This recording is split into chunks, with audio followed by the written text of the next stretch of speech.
Hello बच्चों, मैं Sarita, government physics lecturer at Sanwaloda Purohitan Sikar. आज आपके साथ में डिस्कस करेंगे समांतर प्लेट संधारित्र की धारिता जबकि विभिन्न मोटाई के भिन्न भिन्न पैरावैद्युत पदार्थ भरे हों। हम इससे पहले बात कर चुके हैं कि कोई हमने क्या लिया था, संधारित्र लिया था जिस पर क्या था प्लस क्यू आवेश एंड माइनस क्यू आवेश। हमने उसकी क्या की थी, कंसीडर किया था। और जैसे हमने बनाया था कि एक को हमने क्या कर दिया, प्लस क्यू चार्ज किया, उसके प्रेरण से इधर नेगेटिव चार्ज आ गया और इधर पॉजिटिव चार्ज को क्या कर दिया था, हमने भू संपर्कित कर दिया। उससे पहले हम क्या पढ़ चुके हैं कि अगर इन दोनों प्लेटों के बीच में क्या हो, निर्वात हो। एक हम पढ़ चुके हैं कि इसमें अगर कोई अल्पांश मोटाई का पैरावैद्युतांक पदार्थ भरा हुआ हो, ऐसी कोई इसमें प्लेट्स ले ली टी मोटाई की। आज हम पढ़ेंगे क्या कि इसमें अलग अलग मोटाई की क्या है, बहुत सारी पैरावैद्युत पदार्थ की क्या भरी हुई है, पट्टिकाओं के रूप में कल्पना करेंगे। ये जो संधारित्र लिया है उनके जो बीच की डिस्टेंस है वो कितनी है, कैपिटल डी है। और इसका जो समांतर प्लेटें हैं इनका जो क्षेत्रफल क्या है, कैपिटल ए लिया है हमने। ठीक है, अभी इस पर क्या है, प्लस क्यू चार्ज आ गया और ये क्या हो गया, हमारा नेगेटिव चार्ज। ठीक है, अब हम क्या लेते हैं कि इसके अंदर छोटी छोटी प्लेटें मान लेते हैं जो किसकी है, पैरावैद्युतांक पदार्थ की प्लेटें मान लेते हैं जो क्या हैं, अलग अलग हैं, अलग अलग मोटाई की हैं। ऐसे करके हम अलग अलग इनको कंसीडर कर लेते हैं कि यहाँ पर कितनी प्लेटें ले ली हमने, n प्लेटें हमने इसके अंदर मान लेते हैं जिनकी मोटाइयाँ भी क्या है, अलग अलग ले लेते हैं। जैसे इसके अंदर अगर हम मानते हैं कि ये प्लेट है जिस पर T1 क्या है, इसका मोटाई है और एप्सिलॉन R1 क्या भरा हुआ है, इसमें पैरावैद्युतांक भरा हुआ है। ये जो दूसरी पट्टी है उसको क्या ले लेते हैं, T2 मोटाई की है और इसमें पैरावैद्युतांक क्या है, एप्सिलॉन R2। और इसी तरीके से जो हमारी तीसरी ले लेते हैं क्या, T3 पट्टिका ले लेते हैं जिस पर एप्सिलॉन R3। इस तरीके से चलते जाते हैं और मान लेते हैं कि इसके अंदर कितनी पट्टिकाएं हैं, n है, तो Tn इसका क्या जाएगा, एप्सिलॉन Rn। ये हमने क्या किया है कि भाई T अलग अलग जो n पट्टिकाएं मान ली हैं जिनकी मोटाई T1, T2, T3, Tn तक क्या है, मोटाई है। यानी ये जो हमने पैरावैद्युतांक की जो मोटाई ले रही है T इक्वल टू क्या हो जाएगी, T1 plus T2 plus T3 plus Tn तक इसकी क्या हो गई, मोटाई। हमें क्या निकालना है कि इसकी धारिता का मान निकालना है। हमेशा एक चीज़ आप याद रखोगे, हमें निकालनी क्या है, इसमें धारिता है। तो धारिता का सूत्र क्या होता है, हमेशा इसकी एक ट्रिक से करेंगे तो अपने पास आंसर जल्दी आ जाएगा। धारिता क्या होती है, Q अपॉन V, और V का मान हमें क्या निकालना पड़ेगा, तो हमारे पास किसकी वैल्यू आ जाएगी, धारिता की वैल्यू आ जाएगी। अब यहाँ पर V क्या आएगा, V लिखेंगे हम, जैसे ये पट्टिकाएँ हैं इसमें निर्वात में भी बनी हुई है।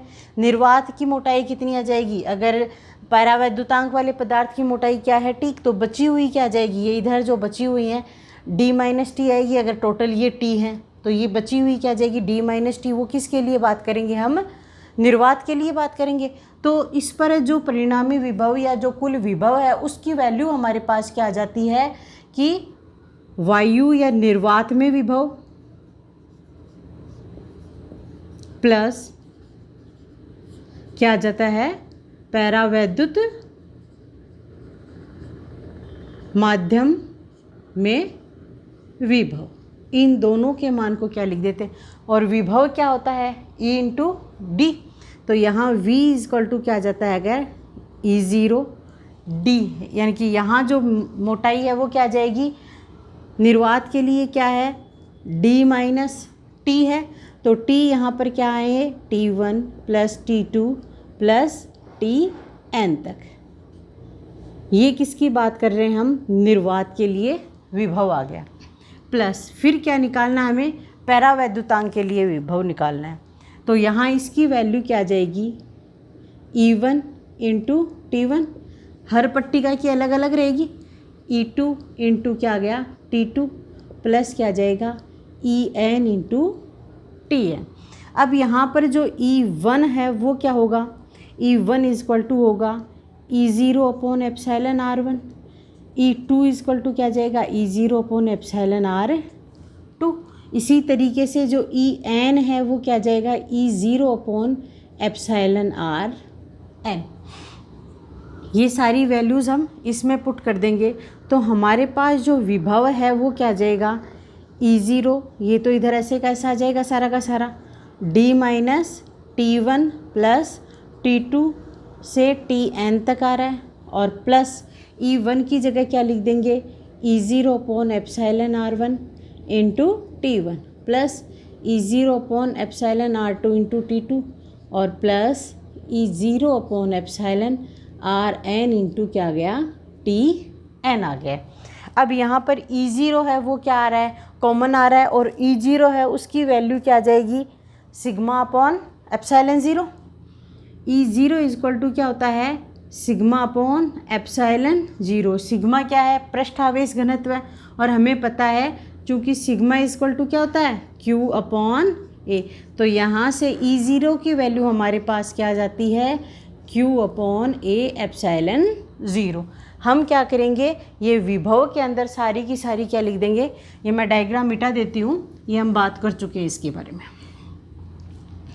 तो यहाँ से क्या करेंगे कि E0 की value Q upon A epsilon 0 इसमें रख देते हैं, साथ में E0 पूरे में से क्या आ रहा है, कॉमन आ रहा है, तो यहाँ हमारे पास क्या आ जाता है, ये V इक्वल टू आ जाता है, E0 की जगह क्या लिख देंगे, Q upon A epsilon 0 common आ गया, और ब्रैकेट में क्या आ जाता है, इधर तो आ जाएगा D minus T1 plus T2 Tn तक,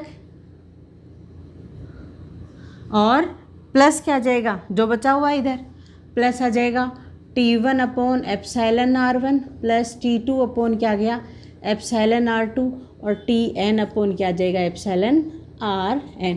हमें क्या निकालनी है कि इसमें अगर विभिन्न परावैद्युत पदार्थ हैं उनके लिए निकालनी है धारिता। तो धारिता के सूत्र से या धारिता की परिभाषा से क्या होता है, Q अपॉन V। यहाँ से हम क्या लिखेंगे, इस विभव की वैल्यू इसमें पुट कर देते हैं, तो ये हमारे पास क्या आ जाता है, Q तो है ही, अपॉन क्या आ जाता है, Q अपॉन A एप्सिलॉन 0, और इधर ब्रैकेट में क्या आएगा, D minus T1 plus T2 Tn तक, और प्लस क्या आ जाएगा, T1 upon epsilon R1 T2 upon epsilon R2 और Tn अपॉन एप्सिलॉन Rn आ जाता है। Q से Q कट गया तो हमारे पास जो धारिता की वैल्यू है वो क्या प्राप्त होती है, A epsilon 0 upon D minus T1 plus T2 Tn तक, और प्लस क्या आ जाता है हमारे पास, ये बची हुई पूरी T1 upon epsilon R1 plus T2 upon epsilon R2 और Tn अपॉन क्या आ जाता है, एप्सिलॉन Rn। ये वैल्यू हमारे पास क्या आ जाती है। ये कौन सी कंडीशन है, अगर जो संधारित्र ले रहे हैं उनमें क्या है, अलग अलग पैरावैद्युतांक की क्या भरी हुई हो, पट्टिकाएँ भरी हुई हो, और थोड़ा बहुत उसमें क्या हो, वायु हो। अब वही पट्टिकाएँ जैसे हमने अभी तो ले ली कि भाई अलग अलग ऐसे ले रखी हैं, ठीक है, अब इधर और इधर थोड़ी बहुत वायु रह गई, अगर उनकी जगह हम क्या ले लेते हैं कि ये जो पट्टिकाएँ हैं पूर्ण रूप से इनके अंदर भरी हुई हैं, ये हमारा प्लस क्यू चार्ज वाला, ये माइनस क्यू चार्ज वाला, अब ये जो पट्टिकाएँ हैं पूरी भरी हुई है, इसका मतलब क्या हो गया, ये जो यहाँ तक डी मोटाई है वो किसके इक्वल आ गई, T1 plus T2 plus Tn तक वाले, यानी कि T के इक्वल आ गई या नहीं आ गई।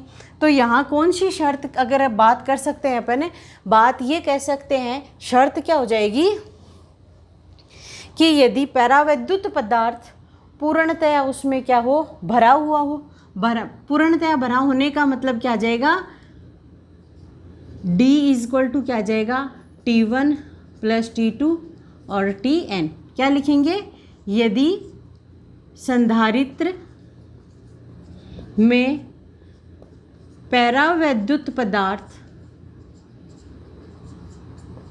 पूर्णतः भरा हो, अलग अलग पट्टिकाएं भरी हुई हो, है ना।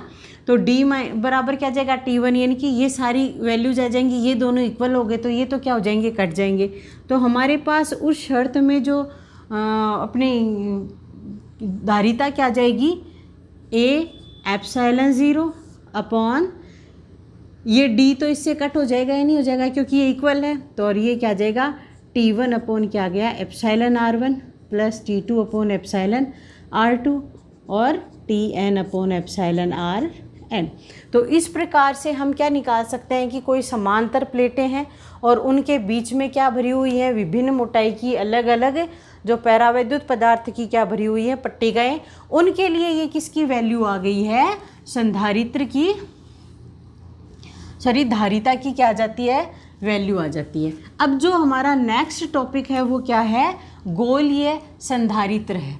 तो गोलीय संधारित्र क्या होता है, गोलीय संधारित्र वो संधारित्र होता है जिसमें ये कहें कि जो समान क्या रहेंगे, एक जिनका सहकेंद्रित होते हैं, सहकेंद्रित क्या होगा, वृत्त का क्या रहेगा, दो उसके अंदर अलग अलग त्रिज्या की क्या होंगी, वृत्त होंगे। हो गई कि सहकेंद्रित का मतलब क्या हो जाएगा कि पहले तो लिख देते हैं क्या, गोलीय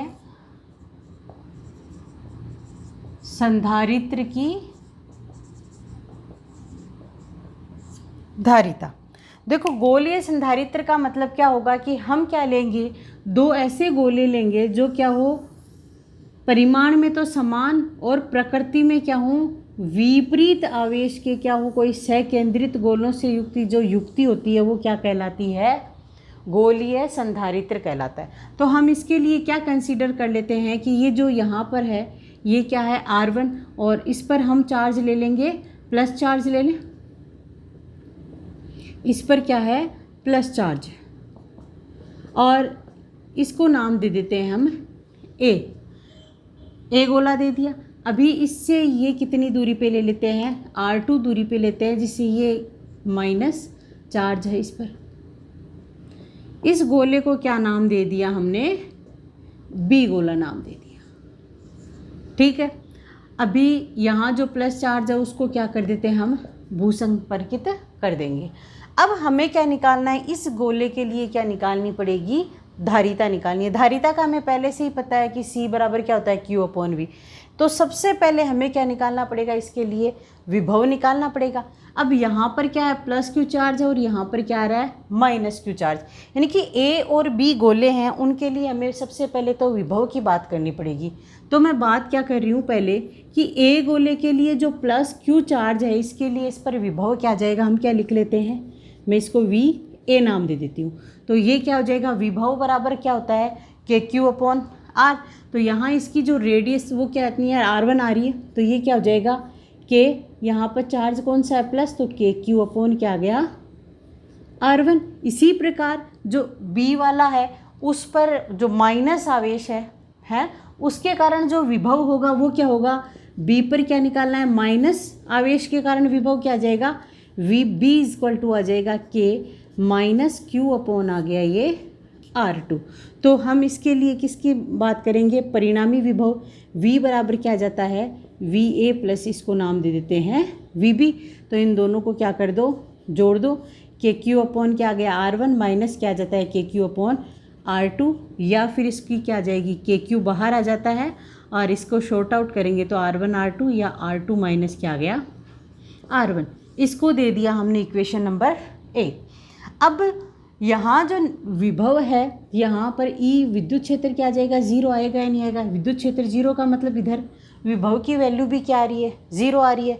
तो जो पूरे इस गोलीय संधारित्र की बात करते हैं उसमें जो परिणामी विभव की बात करेंगे तो इसको मैं V1 नाम दे देती हूँ पहले, ठीक है। तो जो परिणामी जो विभव आएगा V वो क्या हो जाएगा, यहाँ पर जो विभव है विभवांतर, तो 0 माइनस क्या आ जाएगा, यहाँ जो विभव आया है इस अंदर के लिए वो, तो ये क्या आ जाएगा V = क्या आ गया 0 माइनस V, हुआ कि नहीं हुआ, 0 माइनस V हो जाएगा V1। यहाँ V1 वैल्यू दी हमने नाम। अब क्या करेंगे, समीकरण 1 से क्या लिख देंगे, V1 की वैल्यू लिख देंगे। तो ये क्या आ गया माइनस का KQ और ये आ गया R2 माइनस R1 अपॉन आ गया R1 R2, या फिर इसको क्या लिख सकते हैं KQ माइनस को अंदर लेके गए तो क्या गया R1 माइनस R2 अपॉन क्या गया R1 R2, और इसको नंबर दे दिया हमने क्या 2। हमें निकालनी है इसके लिए धारिता, तो धारिता के सूत्र से क्या जाएगा C बराबर होता है Q अपॉन V। हमने क्या कर दिया इसमें V का मान रख देंगे यहाँ से, तो क्या आ जाएगा Q तो है ही, और यहाँ आ जाएगा K Q, और ये आ जाएगा R1 माइनस R2 अपॉन आ गया R1 R2। Q से Q कैंसिल, तो हमारे पास जो आंसर आया धारिता का वो क्या आएगा R1 R2 अपॉन क्या आ जाएगा K R1 माइनस R2। हमें क्या पता है कि जो K वैल्यू होती है वो क्या होती है 1/4πε0, तो इसकी जो वैल्यू लिखेंगे हम धारिता की क्या आ जाएगी यहाँ पे 1/4πε0 का मतलब 4πε0 ऊपर चला गया, तो ये वैल्यू हमारे पास क्या जाती है 4πε0 R1 R2 अपॉन क्या गया R1 माइनस R2। ठीक है, अभी यहाँ अगर इसकी बात करें तो हम कहाँ पे ये निर्वात में कर रहे हैं, वहीं अगर यही वैल्यू ये कहाँ में हो, ये जो गोलीय संधारित्र माध्यम में हो, माध्यम में होने का मतलब क्या लिख देंगे हम CM लिख दूँ मैं इसको माध्यम के लिए, तो ये क्या आ जाएगी 4πε, ये आएगा R1 R2 upon R1 minus R2। ये जो एप्सिलॉन होता है उसकी वैल्यू होती है 4πε0 एप्सिलॉन R1 R2 अपॉन क्या गया R1 माइनस R2।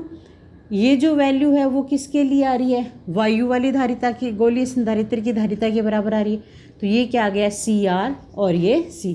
अर्थात अपन क्या कह सकते हैं कि किसी भी गोलीय संधारित्र के लिए जो धारिता का मान होता है वो गोलीय संधारित्र की माध्यम में जो गोलीय संधारित्र की धारिता का मान निर्वात में संधारित्र की धारिता का कितनी गुना होता है εr गुना होता है। तो अपने से यहाँ से भी पूछा जा सकता है कि किसी गोलीय संधारित्र के लिए आप ये सिद्ध करो कि गोलीय संधारित्र की धारिता माध्यम के अंदर निर्वात की धारिता की तुलना में εr गुना ज़्यादा होती है।